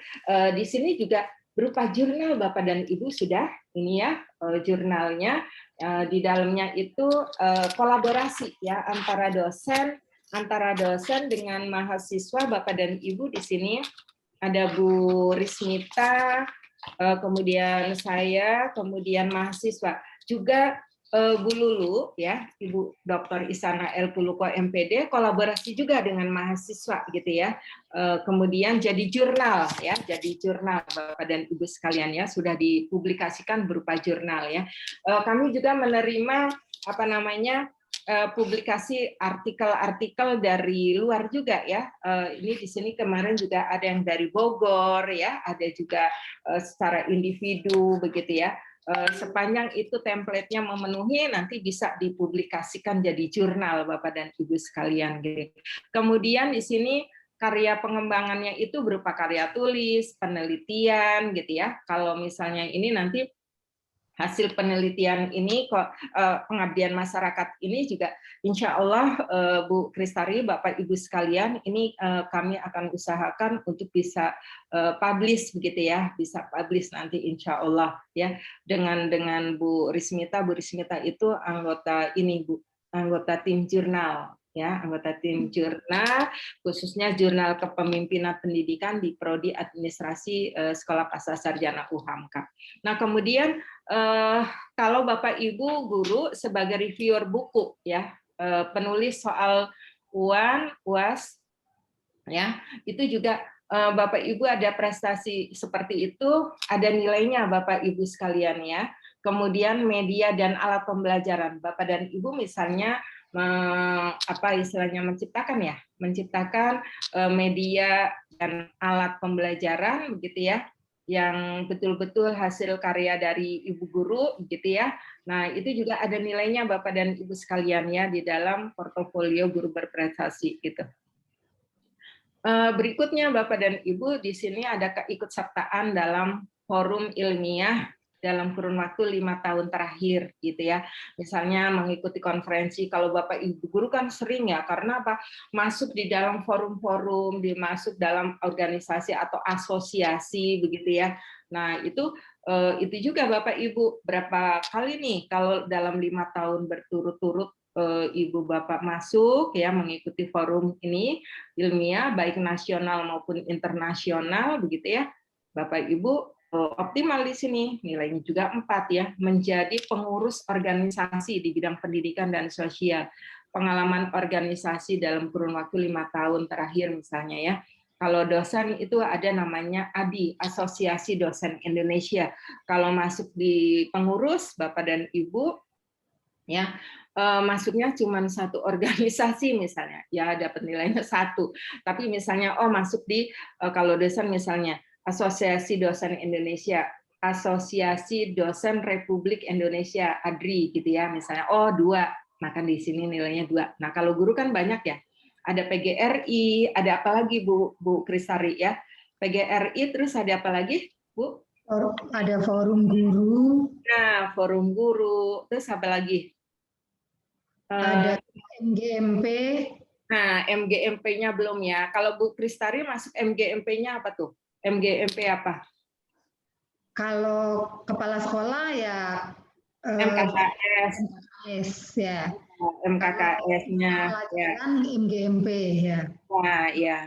Hari Senin misalnya kan ada MGMP bahasa Inggris gitu ya. Terkenal tuh hari Senin tuh MGMP bahasa Inggris. Jadi kalau ngundang kepala sekolah atau guru jangan hari Senin karena programnya udah pasti tuh MGMP bahasa Inggris ya, waktu itu di dinas seperti itu Kristari ya. Iya betul. Ya, betul. Sampai sekarang ya Mas. Kemudian Bapak dan Ibu ya aspek penghargaan yang relevan dengan bidang pendidikan ya. Penghargaan misalnya ya penghargaan masa tugas misalnya kan ada 10 tahun, 15 tahun, 20 tahun misalnya seperti itu ya. Nah, ini masuk. Terus penghargaan lagi karena Ibu sebagai guru berprestasi di bidang apa begitu ya. Nah, itu masukkan Bapak Ibu di sini ya. Misalnya produktif di dalam tadi membuat bahan ajar begitu ya. Lalu dapat penghargaan dari gubernur ya atau dari wali kota atau dari kepala dinas ya. Kalau tingkat nasional apalagi gitu ya, lebih tinggi lagi itu ya Bapak Ibu. Lalu penugasan di daerah khusus misalnya ya. Penugasan di daerah khusus sekarang kelihatannya enggak ya. Kalau dulu Kabupaten Kepulauan Seribu termasuk kategori itu gitu ya. Kalau sekarang sih Kabupaten Kepulauan Seribu juga bukan disebut sebagai daerah khusus lagi untuk penugasan ya. Biasanya kalau dari guru promosi gitu ya. Ya sudah promosi jadi kepala sekolah, jadi kepala SMK Negeri 61 di Pulau Seribu gitu kan. Dulu pernah ada juga gitu ya. Baru di sana setahun udah minta pindah ke darat ya, karena nggak mungkin ya keluarganya juga diajak ke sana Bapak Ibu sekalian. Jadi pulangnya 2 minggu sekali ke darat misalnya kayak gitu ya. Udah 1 tahun nih Bu gitu ya. Gitu ya. Betul ya. Masih ini kan padahal di sana ada perumahannya juga ya, tetap aja yang biasa di darat itu nggak nyaman juga kali ya Bapak Ibu sekalian gitu. Kalau lagi PPDB banyak kursi bangku yang masih kosong gitu ya. Ayo nggak usah pakai sistem online lagi di sana. Pokoknya siapa yang daftar pasti diterima karena bangkunya pasti lebih yang kosong itu ya. Nah, kemudian Bapak dan Ibu berikutnya ini unsur substansinya gitu ya. Ada keunggulan yang dijaring nih, produktivitas kerja ya, best practices misalnya begitu ya. Pengalaman apa saja yang dilakukan oleh guru yang kemudian menjadi best practice-nya ya, pengalaman baiknya gitu ya. Misalnya apa ya Bapak dan Ibu, kalau di SMK Negeri 14 itu kan apa namanya, jurusannya itu bidang apa Bu? Yang bisnis Unit manajemen. Nah, bisnis manajemen misalnya gitu ya kan. Nah, Bapak dan Ibu misalnya kemudian ada gitu ya prestasi di bidang itu secara individu karena Ibu guru atau Bapak guru yang membimbing begitu ya. Bobotnya sangat tinggi loh Bapak Ibu. Di sini ada 40 ya, performanya ada ini, kemampuan penunjang, di sini ada bahasa asing, seni budaya dan jiwa inovasi ya terkait dengan pelaksanaan ini Bapak dan Ibu. Luar biasa. Saya yakin Bapak Ibu guru di SMK Negeri 14 Jakarta Pusat luar biasa Bapak dan Ibu ya. SMK bisa gitu ya, pastinya gitu ya. Luar biasa di bawah kepemimpinan Bu Kristari ya. Nah, Bapak dan Ibu, demikianlah tadi materi yang perlu saya sampaikan. Terima kasih. Mudah-mudahan nanti Bapak dan Ibu kita akan lanjut berikutnya Ibu apa namanya? Ibu Rismita yang akan melanjutkan untuk itu. Nanti Bapak dan Ibu kita bersama-sama akan mendengarkan paparan dari Ibu Rismita ya. Oke, ya. Silakan Bu Rismita. Baik Bu Is.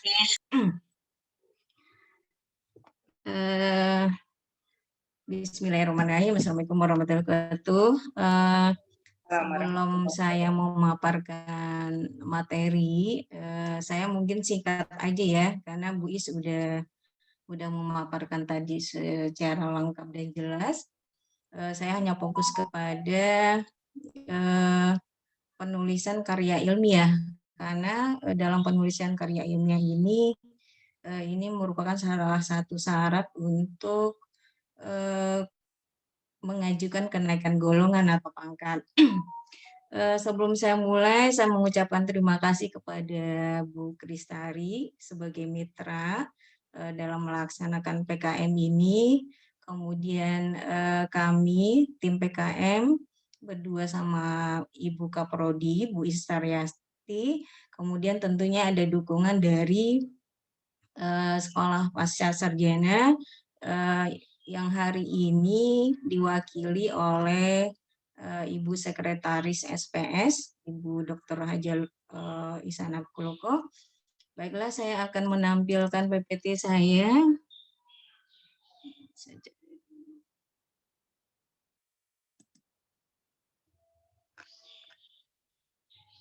Kelihatan ya, Bu? Minta. Kelihatan. Ya. Baiklah, saya mulai bahwa dalam PKM tentang pelatihan sumber daya di sekolah ini berkaitan dengan penulisan. Dalam penulisan ini bahwa untuk menulis itu dimulai dari apa yang kita lihat, apa yang kita amati, atau berdasarkan pengalaman, atau ada suatu kasus atau peristiwa tentang suatu hal. Tentunya bagi Bapak Ibu guru atau bagi Tendik sendiri, itu misalnya yang berkaitan dengan sekolah atau pendidikan, itu banyak kasus-kasus atau fenomena-fenomena yang terjadi tentang pendidikan. Berarti mengenai hal tersebut kita bisa menulis dalam bentuk artikel. Tentunya untuk menulis tersebut itu ada manfaatnya atau ada tujuannya. Kenapa kita menulis suatu kasus atau tentang suatu kasus? berarti kita mencari pemecahan atau penyelesaiannya untuk kasus tersebut. Untuk menulis karya ilmiah ini banyak manfaatnya, di antaranya untuk bagi guru mempertajam kemampuan kognitif, kemudian bisa juga afektif, bisa juga psikomotorik. Untuk cara menulis atau dari mana kita dapat data-data dalam menulis, ini tadi sudah dikatakan juga bahwa bisa berdasarkan survei atau pengamatan atau pengalaman atau dari bacaan atau dari diskusi-diskusi. Tentunya guru misalnya tadi ada pelatihan-pelatihan mengenai MGMP atau pelatihan yang lain. Dari situ mungkin ada suatu masalah. Masalah itu bisa kita angkat atau kita tuangkan dalam satu tulisan, yaitu untuk dari mana data atau masalah itu kita ambil dari mana, itu dari tadi seperti itu. Kemudian untuk mengenai pentingnya dalam menulis karya ilmiah, ini ada 7 kepentingan atau 7 urgensi. Salah satunya ini, yang ketiga, bagi guru atau teknik ya, tuntutan eksistensi profesi. Jadi untuk tuntutan eksistensi profesi ini mengenai kenaikan pangkat atau golongan, target kinerja satu lembaga. Jadi tentunya misalnya di SMK Negeri 14, berarti target misalnya guru-guru harus bergolongan 4 ke atas misalnya, bisa aja ya seperti itu, karena untuk menandakan misalnya sekolahnya unggul atau berprestasi, itu tentunya misalnya guru-gurunya berprestasi semua. Jadi bisa dibuat suatu karya ilmiah mengenai suatu artikel. Untuk artikel, kalau misalnya dalam penilaian nanti untuk pengajuan kepangkatan, berarti artikel tersebut itu harus publish di suatu media atau jurnal-jurnal yang ada. Tentunya untuk kita publish, sebelumnya kita harus submit. Kemana kita harus submit artikel yang kita buat? Jadi kita harus meset atau mencari-cari tempat yang sesuai dengan tema yang kita tulis. Jadi jangan sampai misalnya tema kita tentang, karena di SMK 14 ini ya bidangnya administrasi perkantoran, akuntansi, dan pemasaran. Jadi nanti kita cari jurnal yang berkaitan dengan administrasi perkantoran, akuntansi, dan pemasaran. Itu banyak.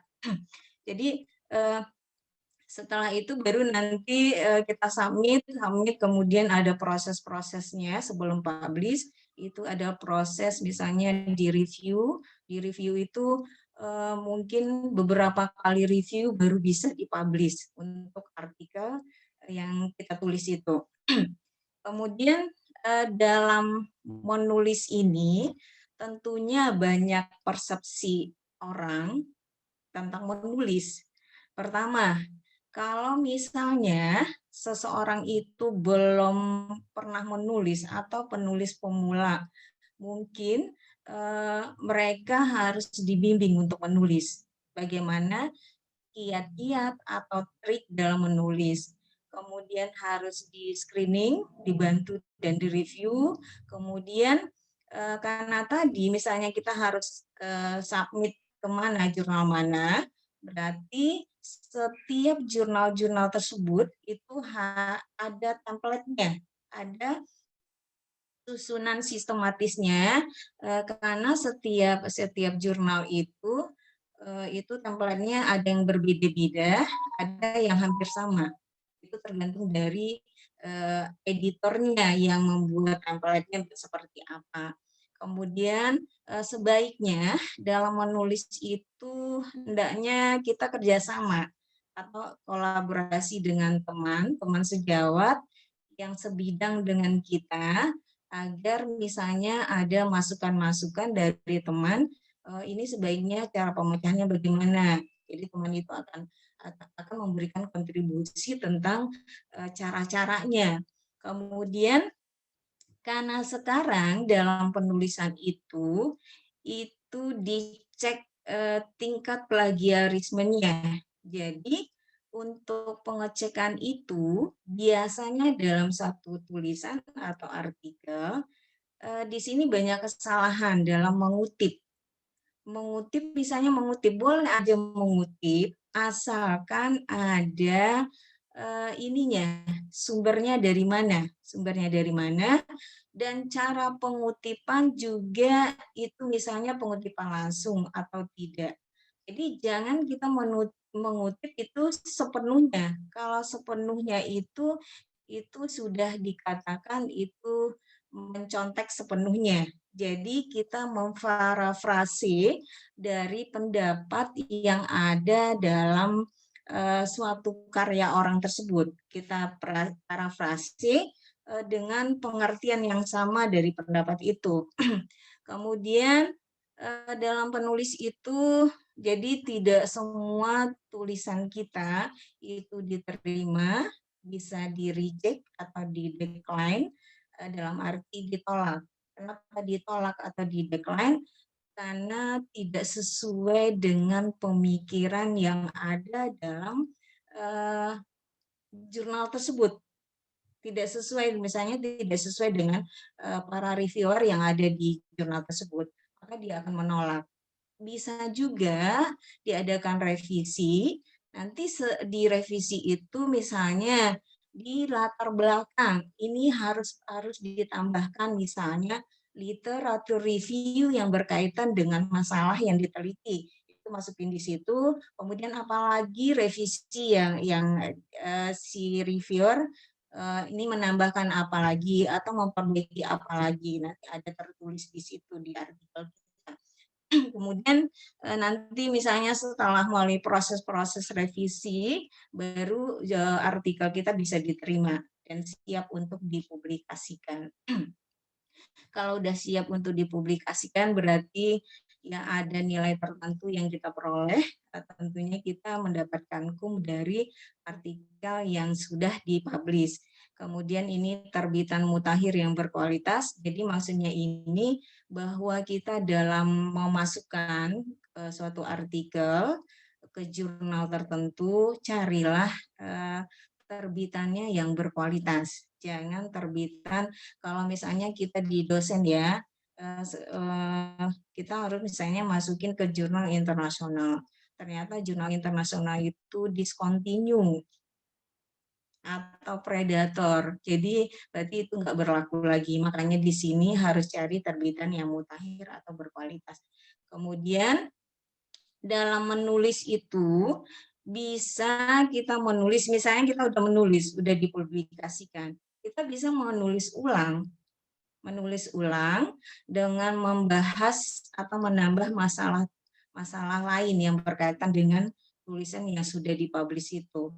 Jadi ini rewrite ke publikasi jenis lain. Kemudian ini terakhir itu nanti kalau udah jadi artikelnya itu dicek Turnitinnya atau plagiasinya. Jadi disarankan untuk di bawah 25%. Ya, atau 20%. Itu untuk persepsi orang ketika menulis. Jadi seperti ini harus diperhatikan. Kemudian bahwa dalam publikasi ilmiah tentunya itu ada proses-proses yang kita lalui sebagai penulis, apa yang harus kita penuhi dalam mempublikasikan. Tentunya dalam publikasi tersebut itu harus sesuai dengan apa yang ada dalam jurnal tersebut. Jadi kita harus memenuhi itu semua. Itu untuk publikasi ilmiah. Jadi kriterianya dalam karya tulis itu pertama, mengandung penemuan ilmiah asli yang signifikan. Kemudian mengandung penemuan yang ditulis dengan bahasa ilmiah ya, yang dipahami. Jadi kalau misalnya kita untuk submit ke jurnal yang berbahasa Indonesia, tentunya itu itu ada impact faktornya. Impact faktornya tentu lebih rendah dari jurnal internasional. Misalnya impact faktor untuk ujian jurnal internasional misalnya 2, kalau untuk yang bahasa ilmiah Indonesia biasanya misalnya 1, misalnya seperti itu. Jadi itu untuk yang kedua, syarat yang kedua. Yang ketiga, mengkomunikasikan hasil penelitian secara utuh dan padat. Jadi maksudnya di sini apa yang kita temukan dalam meneliti atau dalam mengamati berarti harus ditulis sesuai dengan apa yang kita peroleh. Jangan kita mengada-ngada terhadap apa yang kita temukan. Jadi sesuai dengan itu. Kemudian memegang prinsip kebenaran, kebaruan, keaslian, kemanfaatan bagi perkembangan IP. Untuk masalah kebaruan atau novelty, bahwa tentunya dalam menulis itu kita bisa melihat bahwa banyak judul-judul yang sama. Tapi kalau kita ingin menulis dengan judul yang sudah banyak itu, boleh-boleh saja, asalkan ada nilai kebaruannya. Maksudnya nilai kebaruannya, apa yang menjadi beda dari penulis yang lama dengan yang kita, yang baru. Itu yang disebut dengan kebaruan. Jadi bukan berarti kita menulis itu harus yang baru. Nggak boleh dengan yang sudah-sudah, bukan seperti itu. Jadi bagaimana kita mengungkapkan dengan cara yang berbeda dari penelitian yang sudah ada. Kalau seandainya itu tema yang kita teliti itu sama dan banyak, itu untuk yang keempat.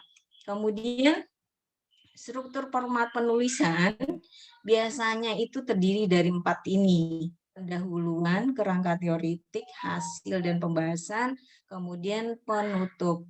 Untuk pendahuluan itu terdiri dari latar belakang, identifikasi, rumusan masalah, sama tujuan penelitian. Untuk latar belakang, berarti kita menceritakan di sini atau menulis dan mengungkapkan apa aja yang menjadi sebab-sebab kita meneliti. Tentunya untuk sebab-sebab tersebut harus ada data dan fakta yang menyatakan tentang masalah tersebut. Misalnya data secara umum seperti apa? Dan data yang ada di sekolah yang kita teliti itu bagaimana? Itu harus diungkapkan di latar belakang. Misalnya kalau contoh nanti saya contohin ya, tulisan saya dengan Bu Is ada tentang integrasi manajemen sekolah kejuruan melalui program Prakerin. Jadi nanti di ini, kemudian identifikasi masalah. Untuk identifikasi masalah berarti apa aja masalah-masalah yang terjadi di tempat penelitian itu. Ungkapkan semua masalahnya.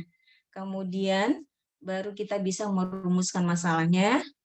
Tentunya dalam rumusan masalah yang kita cara merumuskan itu sudah tertuang dalam latar belakang dan identifikasi.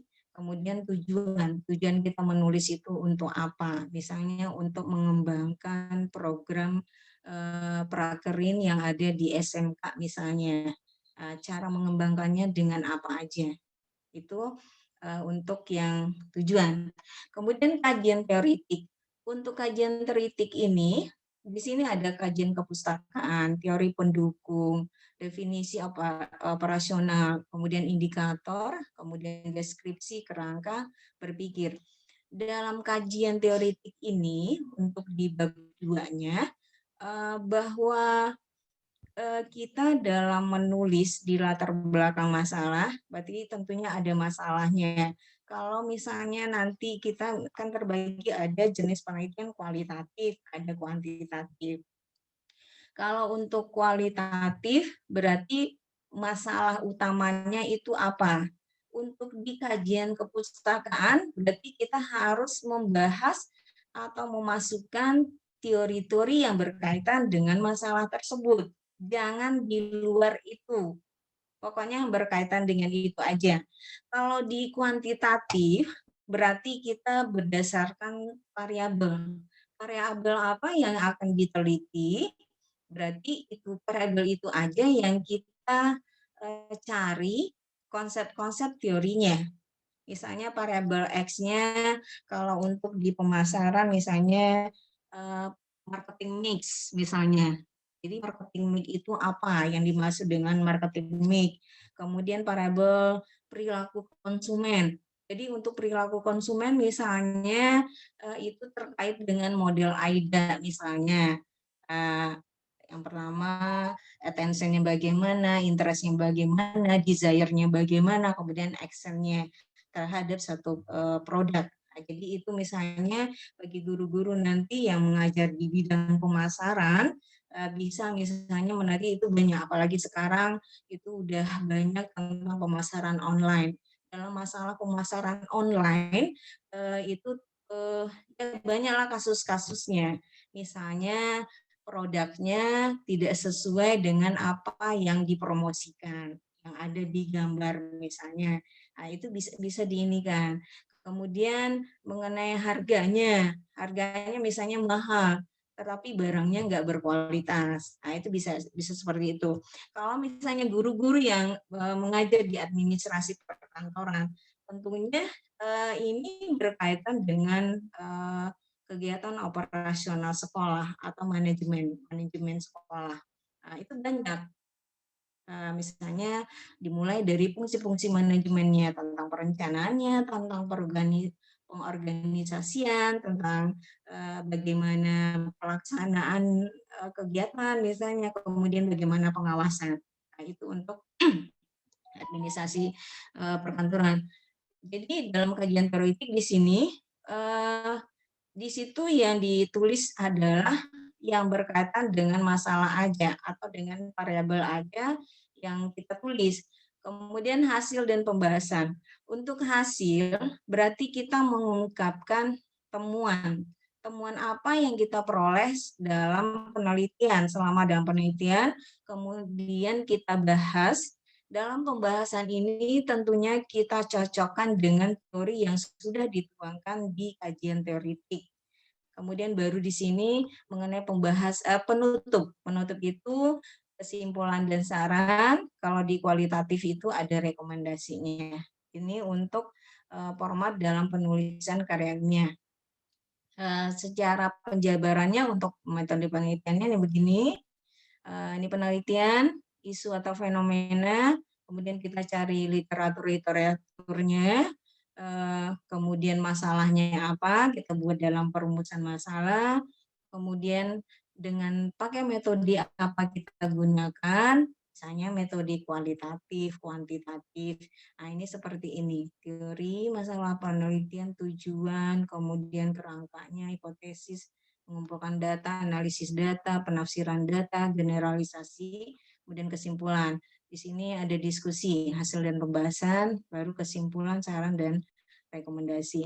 Kemudian, nih, ini perbedaan tadi, jenis kuantitatif dan kualitatif. Kalau kuantitatif, apanya yang kita teliti, kemudian berapa banyak yang kita teliti, di sekolah mana aja kita teliti, dan berapa responden yang harus kita ketahui. Kemudian ini pada tingkat apa. Kemudian instrumennya, survei, bisa dengan angket, bisa dengan jajak pendapat atau wawancara juga bisa. Kemudian uji pengukuran. Kemudian penerapan pada judul, tingkat efektivitas atau kepuasan. Misalnya kepuasan konsumen terhadap pembelian online misalnya itu di ini. Kemudian dampak atau pengaruh apa? Misalnya pengaruh marketing mix dan perilaku konsumen terhadap keputusan pembelian suatu produk. Misalnya ini mengenai kepuasan kinerja atau evaluasi kinerja dan lain sebagainya. Kalau kualitatif, ini bicara tentang mengapa itu bisa terjadi. Misalnya contohnya untuk jam 3 ya? ini. Jam berapa kan? Tentang integrasi manajemen. Jam berapa? Di sekolah kejuruan misalnya. Mengenai apa misalnya? Mengenai prakerinnya, mengenai PKL-nya, dan lain sebagainya. Nah, kenapa kita bisa meneliti seperti itu misalnya? Nah, kemudian bagaimana instrumennya, ini ada wawancara, FGD, studi literatur, kemudian ada data visual atau dokumentasi. Penerapan judulnya, manajemen organisasi atau pemberdayaan, strategi, kontribusi, identifikasi kebutuhan, mobilisasi pengetahuan, implementasi kebijakan, tinjauan yuridis normatif. Itu contoh untuk kuantitatif dan kualitatif. Kalau untuk secara format atau template mengenai artikel, tadi sama sih seperti yang ini tadi. Ini sama. Di sini kan ada judulnya apa, abstraknya ditulis di sini. Keyword. Keyword ini berarti kata kunci dari apa yang kita tulis apa. Kemudian ini adalah introduction. Introduction ini bicara tentang latar belakang masalah. Apa yang menjadi masalah, ungkapkan. Kemudian metode yang kita gunakan apa, hasilnya apa, kemudian pembahasan. Kemudian ada kesimpulan. Kalau untuk acknowledgement ini adalah kita mengucapkan terima kasih kepada tempat orang yang sudah membantu kita dalam penelitian. Boleh juga ini enggak ditulis, tapi sesuai dengan template yang ada pada satu jurnal. Kemudian iya, assalamualaikum Bu Tari. Kenapa? Referensi ini berarti daftar pustaka yang berkaitan dengan apa yang sudah kita tulis di atas ini. Kemudian supplementary data ini adalah data pelengkap aja.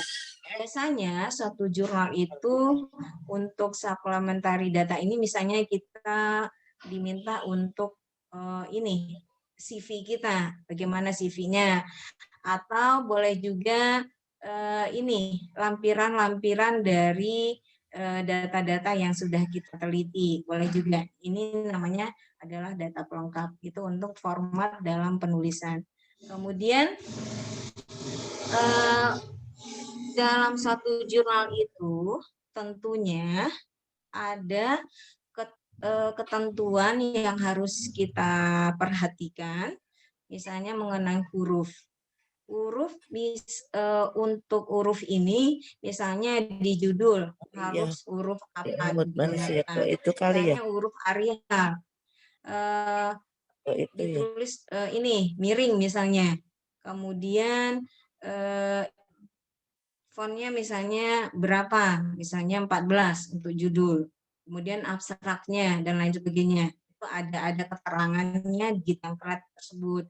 Kemudian mengenai penomoran itu juga dikasih tahu atau diinfokan. Kemudian mengenai tabel atau gambar kalau ada dalam artikel tersebut juga cara membuat tabel itu bagaimana juga ada keterangannya. Kemudian mengenai gambar atau objek itu juga ada keterangannya, ukurannya harus berapa, warnanya harus apa, ada. Kemudian tipografi teks juga begitu, pengetikan kata, istilah, jumlah kalimat setiap paragraf juga ada. Jadi untuk tipografi teks ini misalnya setiap ini tidak setiap misalnya abstrak misalnya harus 150 kata, tidak boleh lebih misalnya. Untuk pendahuluan misalnya harus 500 kata, tidak boleh lebih misalnya. Nah, itu harus kita patuhi sesuai dengan yang ada pada ketentuan tersebut. Kemudian penulisan kutipan.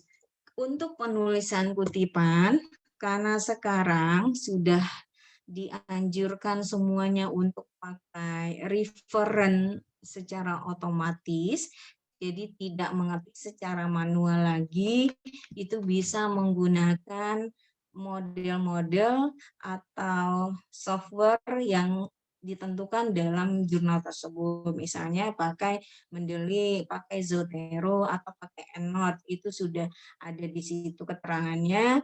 Kemudian model penulisannya pakai apa? Misalnya APA atau IEE dan lain sebagainya seperti ini. Saya pakai Mendeley. Mendeley-nya cara menulis referensinya, nah itu misalnya pakai ini atau APA pakai ini atau ini. Nah, itu tergantung dari template yang sudah ditentukan di aturan yang ada. Kemudian ini tadi kan udah ada susunan tadi yang imrat tadi, atau ada bab 1 pendahuluan, metode, kemudian hasil dan pembahasan, baru kesimpulan. Untuk menulis abstrak, abstrak ini berarti adalah kita meneliti dulu dan sudah menulis semuanya, baru kita bisa membuat satu abstrak. Abstrak ini adalah ringkasan dari apa yang kita teliti, di mana dalam abstrak itu isinya pendahuluan atau masalah, metodenya, hasil dan diskusi, dan kesimpulan itu dalam abstrak. Makanya bentuknya itu berbentuk past tense karena sudah ditulis. Kemudian pendahuluan. Di pendahuluan berarti kita menceritakan latar belakang dari suatu masalah. Berarti dalam menceritakan latar masalah itu yang terjadi pada saat ini dan yang akan datang. Nah ini, makanya ada di pendahuluan itu bentuk kita menulis itu dalam bentuk present tense, kemudian present perfect tense. Kemudian metodenya, metode past tense dan present tense. Kalau past tense ini berarti ya yang sudah berlaku kan itu dipakai terus ya. Misalnya tadi seperti metode kualitatif, kuantitatif.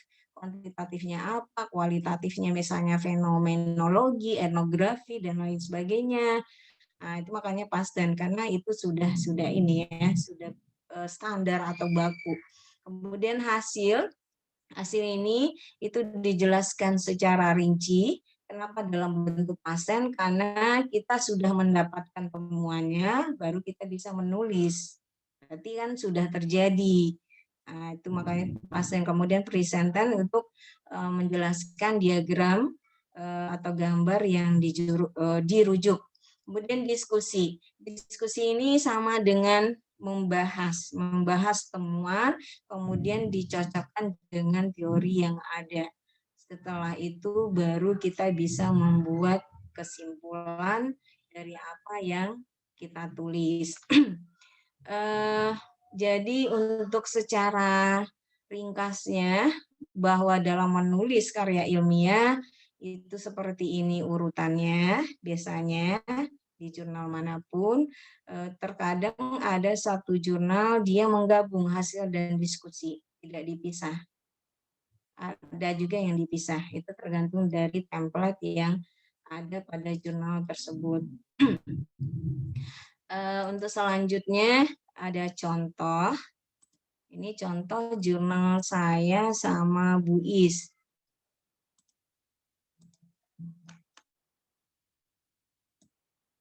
Nih, judulnya Integrasi Manajemen Sekolah Kejuruan melalui program Pak Prakerin. Jadi di sini saya menceritakan bagaimana mengintegrasikan proses-proses manajemen di sekolah kejuruan melalui program Prakerin. Apalagi ini di tahun 2020 ya. Di tahun 2020 itu berarti sudah terjadi pandemi. Jadi kalau untuk program Prakerin, berarti tentunya program ini tidak berjalan seperti biasa sebelum terjadinya pandemi atau COVID. Mungkin dalam kegiatan pelatihan di luar itu ada kendalanya. Tidak bisa tatap muka langsung ke lapangan untuk mempraktekkan suatu kegiatan atau pelatihan yang berkaitan dengan ini ya, keterampilan atau program kerja industri itu. Jadi dengan hal seperti itu maka bisa ditulis di sini. Untuk pendahuluan berarti menceritakan tentang integrasi manajemennya bagaimana secara umum dulu, setelah secara umum, baru secara khusus kemudian baru bisa kita membuat ini tujuan atau masalahnya di sini. Kenapa penting mengimplementasikan integrasi manajemen? Karena di sini ada berkaitan dengan ini pencegahan masalah sosial yang terjadi pada siswa, ini dalam menentukan tugas dan kewajibannya terhadap masalah tersebut dan lain sebagainya. Ini ada 4 tujuan penelitiannya. Kemudian metodenya ini kualitatif deskriptif dengan pendekatan survei. Kemudian ini di sini hasil dan pembahasan. Kenapa ini digabung? Karena sesuai yang ada di template ini, jurnal bahana manajemen pendidikan ini. Jadi disesuaikan dengan template-nya. Kemudian ini mengungkapkan satu persatu dari integrasi manajemen itu. Yang pertama tentang ini perencanaan, ini fungsi perencanaan, kemudian tentang pengorganisasian, tentang pelaksanaan, kemudian tentang pengawasan, kemudian baru bisa disimpulkan. Kemudian ini adalah referensinya. Referensinya sudah pakai ini ya, referensi ini software Mendeley ini ya. Jadi langsung kita tidak mengetik satu-satu secara manual. Kalau misalnya diterapkan di SMK 14 ini sesuai dengan bidang keahlian SMK ini itu ada 3 ya, administrasi perkantoran, akuntansi, dan pemasaran. Jadi bagi guru-guru yang administrasi perkantoran, ya ini bisa berkaitan dengan kegiatan yang ada di perkantoran. Tentunya ini fokus ke manajemennya, pengelolaan perusahaan, pengelolaan apa misalnya itu. Kemudian untuk akuntansi, kalau akuntansi berarti berkaitan dengan ya masalah keuangan ya, atau masalah sistem pencatatan atau sistem pembukuan. Untuk mengenai sistem pembukuan misalnya apalagi di musim pandemi itu banyak, misalnya seperti contoh mengenai kebangkrutan perusahaan-perusahaan misalnya. Berarti masalahnya di akuntansi seperti apa. Nah, itu bisa. Kemudian pemasaran juga sekarang ya misalnya tentang pemasaran online. Itu misalnya kita meneliti tentang keputusan pembelian oleh seorang konsumen terhadap satu produk, apakah dia akan membeli produk itu atau tidak, tentunya dengan berbagai hal yang harus dipertimbangkan. Kemudian bagaimana perilaku konsumen, itu termasuk juga dengan marketing atau pemasaran. Kemudian mengenai marketing mix itu kan banyak. Kalau dulu kan hanya 4 marketing mix ya, produk, price, kemudian pendistribusian atau place, kemudian promosi. Nah, itu untuk marketing mix-nya. Bisa diteliti mengenai masalah-masalah tersebut. Jadi begitulah materi dari saya. Saya kembalikan ke Bu Is. Bu Is, makasih. Terima kasih Bu Dr. Rismita MPD atau Bu Mita. Ya, jadi kita aplaus juga untuk Bu Mita nih. Terima kasih banyak. Mudah-mudahan Bapak Ibu sekalian, apa yang disampaikan oleh Ibu Dr. Rismita MPD, memang beliau adalah dosen metodologi dan penelitian dan report writing ya Bu ya. Report apa namanya? Academic writing. Academic writing. Academic writing ya. Nah, jadi pas sekali nih Bapak dan Ibu, kalau di sekolah kan ada kegiatan misalnya penelitian tindakan kelas ataupun apa kegiatan penulisan karya ilmiah Bapak dan Ibu ya yang bisa kemudian dijadikan artikel dan dipublikasikan.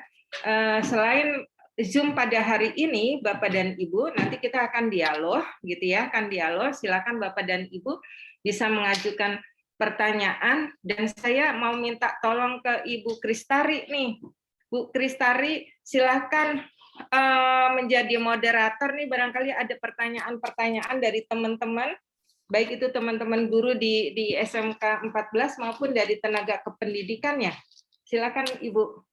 Terima kasih Bu Tari. Ya, terima kasih Bu Is dan Bu Mita. Sari. Ya, teman-teman semua, ini kita bersyukur ya, kita mengucapkan terima kasih kepada Sekolah Pasca Sarjana UHAMKA karena kami telah dipilih untuk menjadi mitra dalam pengabdian masyarakat. Nah, tentunya ini dari tadi paparan narasumber dari yang pertama itu Bu Is dan yang kedua Bu Dr. Rismita, yang pertama Dr. Bu Istiarna. Ayo. Yang pertama Dr. Istiar Tining Tias ya. Jadi yaitu ini terima kasih sekali bertepatan dengan adanya himbauan untuk mengajukan guru berprestasi. Jadi ini kayaknya pas sekali. Terima kasih Bu Is ya. Jadi nanti kami akan menugaskan beberapa guru untuk menjadi guru berprestasi dan ini kok kayaknya udah diatur oleh Tuhan bahwa Bu Is kok menjelaskan tentang ini gitu ya. Jadi saya ucapkan terima kasih. Ini adalah ilmu yang sangat bermanfaat dan tepat guna efektif gitu. Ya, terus juga berhubungan dengan penjelasan dari Dr. Rismita MPD bahwa penulisan karya ilmiah yang baik dan benar ya dengan metodologinya sekalian ini dan ini memang sangat bermanfaat bagi teman-teman kami tentunya dalam penulisan karya ilmiah baik artikel PTK ya penelitian tindakan kelas maupun tesis ini bagi yang masih S1 mungkin nanti berminat untuk masuk ke pasca sarjana UHAMKA ini tadi ada diskon ya ada diskon jadi beasiswa Bu. Beasiswa ya ada beasiswa kalau sudah menerima sertifikasi profesi ya jadi sebagai pendidik. Nah ini tentunya akan kita sambut baik Bu Is dan Bu Mita ya dan ini ada kesempatan mungkin ada yang bertanya dalam sesi ini kami berikan silahkan teman-teman semua di SMK warga SMK Negeri 14 ini kalau ada yang ingin ditanyakan kami persilahkan.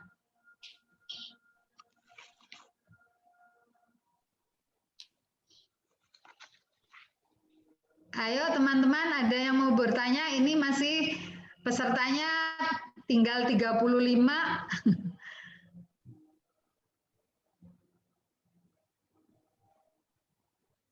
Mohon yang akan ditanyakan silahkan.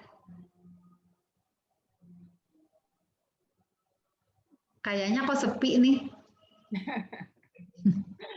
Mungkin sudah jelas kali ya penjelasan dari saya. Mungkin jelas kali ya. Sudah jelas. Tidak ada yang bertanya ini Ibu. Ya jelas sekali sih tadi mungkin untuk itu nanti bisa yang tadi dipaparkan mungkin nanti kami boleh kalau boleh diizinkan Ibu kalau diizinkan untuk di-share ke teman-teman. Oh iya, slide-nya ya, paparan slide-nya ya, Bu. Ya, slide-nya, paparan slide-nya. Ya, terima kasih kalau begitu ya. Mungkin nanti setelah ini kalau ada hal-hal dari paparan tadi dibuka, terus ada yang perlu ditanyakan, mungkin besok masih ada lanjutannya seperti itu. Ya baik Bapak dan Ibu.